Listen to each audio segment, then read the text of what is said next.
My name is Shali Tark. I've been a realtor for 18 years and I'm with the Living in Richmond team. Thank you for tuning in again. It is a great time of the year to sort of start to look at what might happen. And before we get into that, I do want to get into this week's topic of why are people leaving Vancouver or the Richmond area and where are they going? So let's unpack that right away.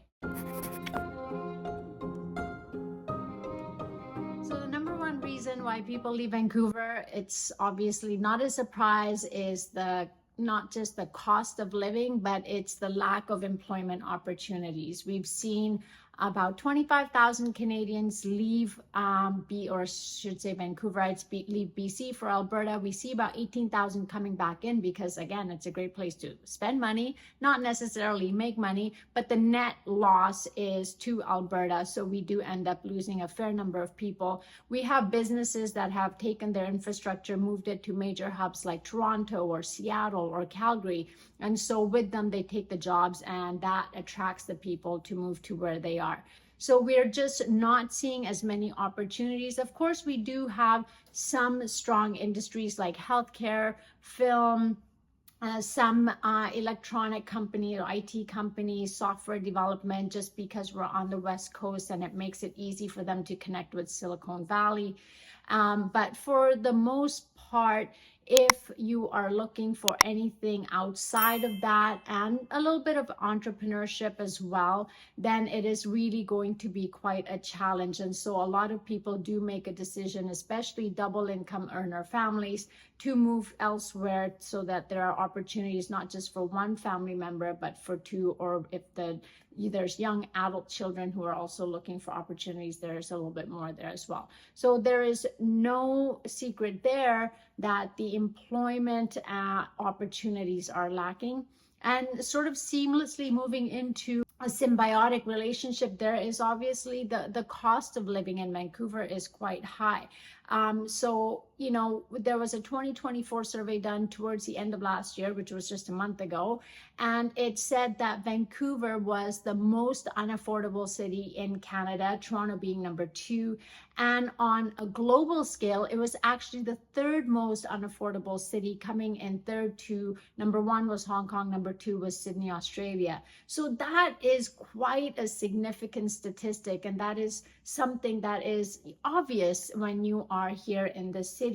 The housing being the most expensive, with 50% of your cost of living going towards housing. And then of course now with also the Canadian dollar sort of suffering, and yet to bringing in products, food, groceries, all that kind of stuff is taking a toll on the residents of Vancouver. So you can compromise here and there, but it seems like those compromises are going to affect the way that Vancouver residents do end up making some decisions moving forward.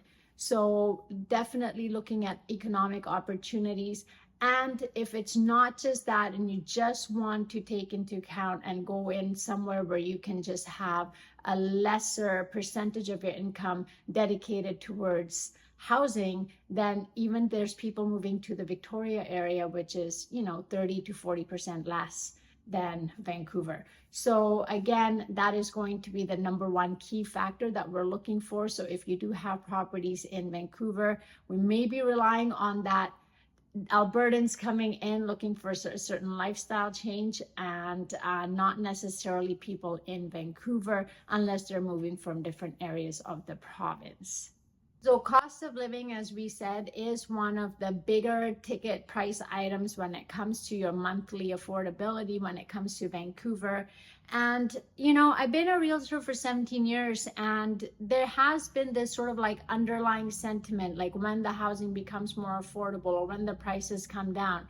But, you know, just to play the devil's advocate here, in this almost 18 years now that I've been a realtor, prices have not come down. I mean, if you look at the amount of government intervention to inject new policies to cool down the market, like it hasn't really happened.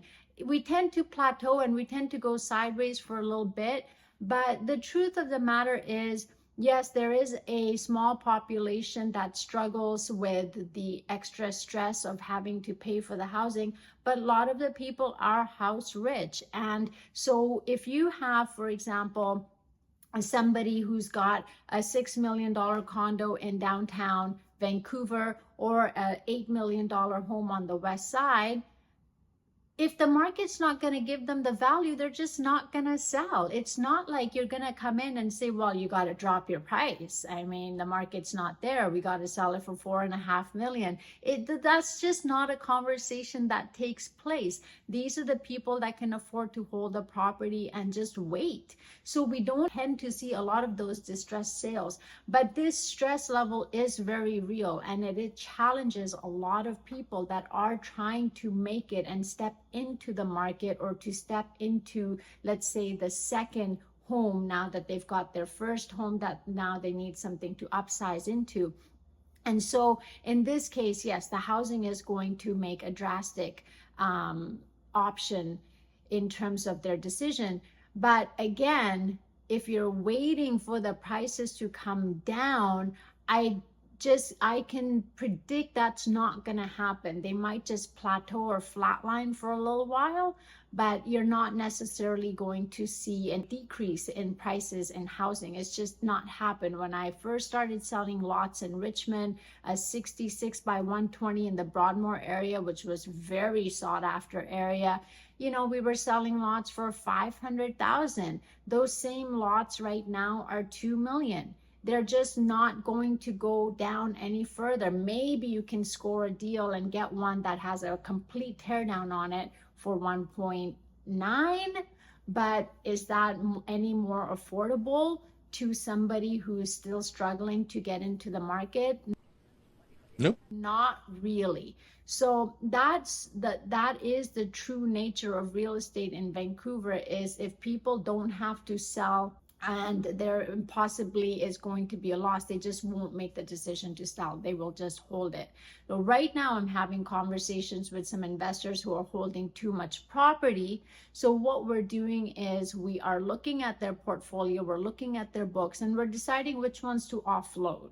So there are going to be some opportunities, but you can't take an average and just say this is what's going to happen across the board. It just doesn't work across all the asset classes. So cost of housing and the living cost is definitely a big decision or deciding factor when it comes to people moving out of Vancouver, because they're just not seeing those sellers budging off their price in leaps and bounds that they're hoping for, only unless they are also selling something to possibly buy their next place are you going to see a little bit more on that movement front. So if you have 1-bedroom condos in Vancouver, that asset class is going to move a lot faster than the 2 to 3 bedroom options, because you just don't really see it that much, right? So there's just too much inventory of the 2 and 3 bedrooms, but 1 bedrooms are always more popular, more affordable. So those tend to sort of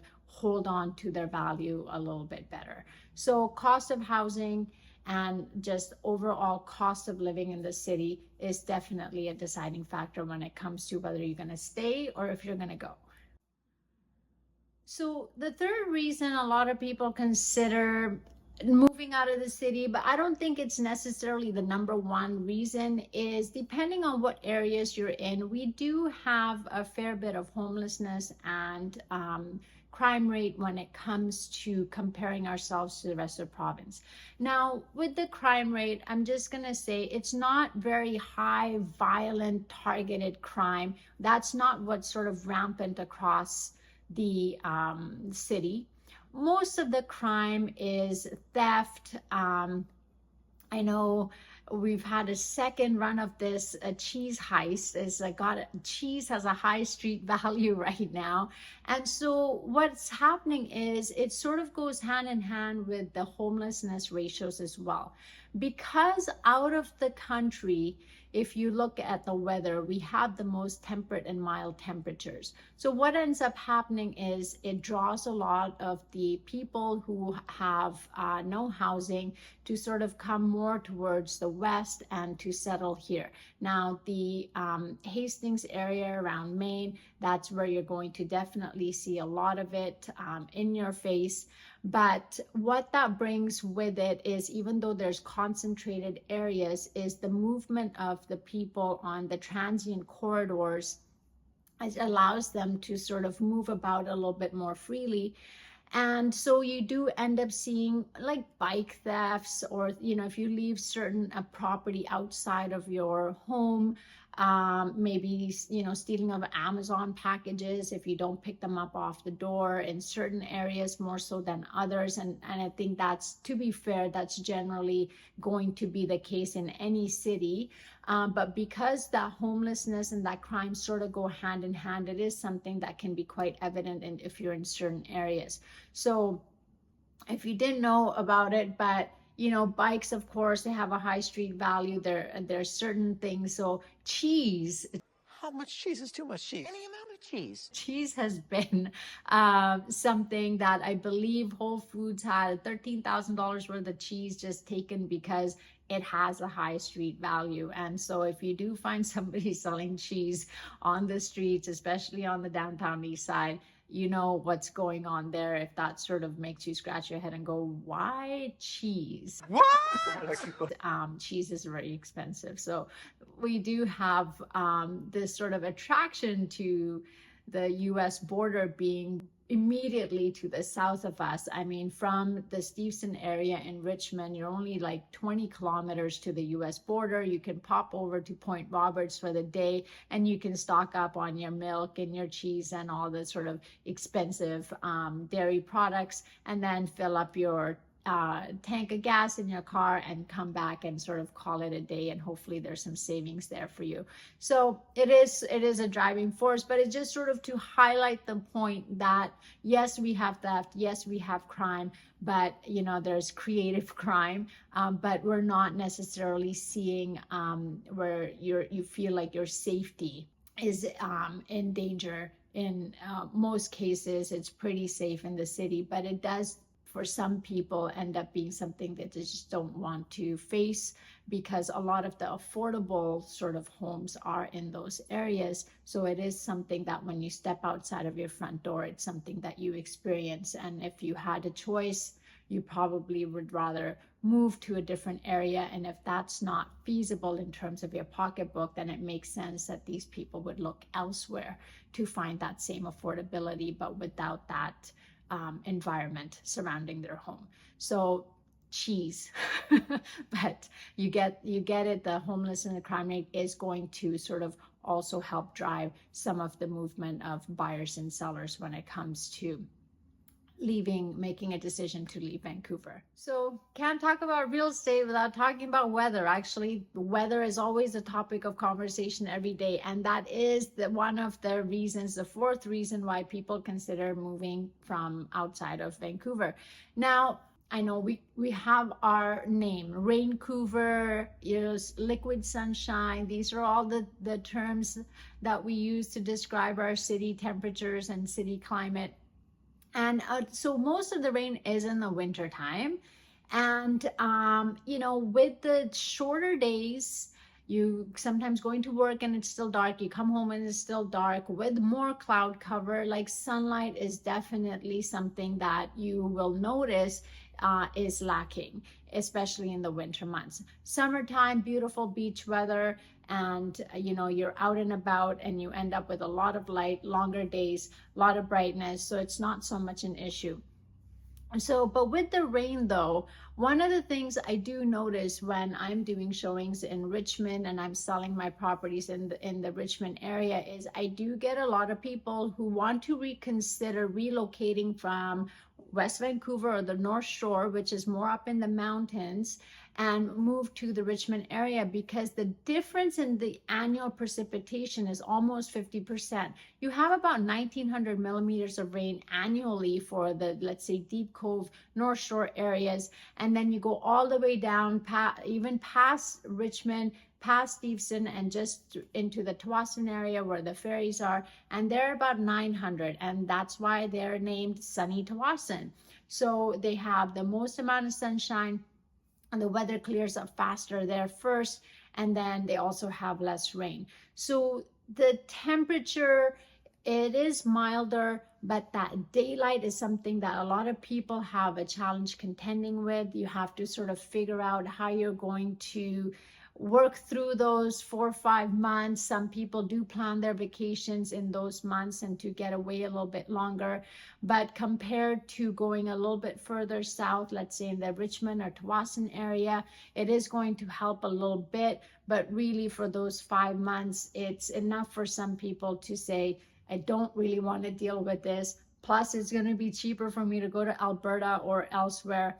And typically we know in Calgary, yes, it's colder, yes, there's more snowfall, but they do end up with those winds that come in, and you get a lot more sunshine as well. So it certainly does help sort of sway the pros in their favor a little bit. So weather definitely has a huge impact. And lastly, childcare and child activities. So my daughter's, well, she's 17 now, but I remember when she was 2, 3, 4 years old, sort of that sort of time before they start going into kindergarten, you are looking for activities, you are looking for them to go and register them into swimming classes and skating classes and basketball and, you know, whatever activities you can find. And it is very, very limited and is very, very competitive. And that also for a lot of young families is quite a struggle. And of course, now you can sort of tie that in with the weather as well. If, you know, in the winter times, there's just not a lot going on. You know, those kids want to go outside, they want to play. So again, it becomes something of a deciding factor as to what's going to work best for the whole family. Now, with the childcare, it is really quite an issue. We just don't have enough space, and the community centers can only sort of put out so many programs. So it's not unusual. So typically what happens twice a year is the community centers will open up registration for, let's say, spring swimming classes, summertime, and then fall. So what tends to happen is, it's kind of like when you're registering for courses for university, you've got like your ideal plan mapped out. You know, you're done your class at this time, and then you can go after school activities and all this kind of stuff. It is no joke, and I'm not exaggerating, but if the registration opens pretty much first thing in the morning, sometimes people are up till midnight as well, and they say registration opens, let's say March 15th at 7 a.m., 7:01, it's full. Classes are full. Swimming classes are full. The wait lists are full. So it does become really challenging and cumbersome to find where your kids are going to go. And sometimes even looking outside of your immediate area of the community center that's in your area doesn't necessarily guarantee you're going to get a spot. So you're kind of left scrambling, and that is the reality of daycare, childcare generally. Especially it's an issue when you have, like I said, double income earners. So that is a huge reason actually a lot of young families consider a move out of Vancouver to areas where they have a lot more space and a lot more amenities, and also going into areas that are just developing. So a little bit further east as well, where a lot of the farmlands kind of got converted and they're putting in more townhomes or row homes. They are bringing in more amenities, they are bringing in more infrastructure, but then again, there's more people coming in, so it's kind of like a weigh and balance scale there. So childcare is definitely something that you want to consider when you are moving to a neighborhood, and you want to know what your options are and how many options are around you. Especially if you have a young family, it's going to make a big difference as to how you spend your days. So that is what I have for some of the reasons why people move. Now, I know I'm painting a picture where it's like, why would anybody want to live in Vancouver? But the reality is, I've been a resident in the Richmond area for 30 years, and I love this city. And there's nowhere you're gonna go where it's just all good and nothing bad, right? You can't have a place. If you do, please, in the comments below, let me know. But there's just no place where there's got to be some good and some not so good. And it's a balance of what goods you want and what not good you're willing to deal with. And I've been a resident in Richmond area. I spend a lot of time in Vancouver downtown area, and I love it. The pros are definitely amazing. I'm okay with dealing with the gray skies, kind of like today, that in the back. And because I think the city is beautiful. I think that what we have in terms of lifestyle, being able to go to the beach, being able to go to the mountains, we call it the sea to sky corridor, going up to Whistler, which is also beautiful. And, you know, being able to vacation within the province, just being able to drive out, you know, a couple of hours and you're in this great big outdoors area, which is beautiful as well. So it is a something that you have to consider for your family and for yourself, and what you enjoy and what you're willing to deal with and what you're not willing to deal with. And that's how you're going to get to your decision. And so we're going to see buyers getting very creative this year, like they do most years, because now that there isn't necessarily a huge amount of options, then they're going to start looking to see where else they can go to get better value in their real estate decisions. So I hope this video has been helpful. As always, if you are not currently working with the realtor, I would happily love to apply for that position. If you're not quite ready to reach out yet, then I'm happy to help you from a distance by putting out these videos. And if you have questions, or if you just generally have any comments, I'll be very interested to connect with you and to help you to sort of think out loud together. So thank you very much, and I'll see you on next week's video.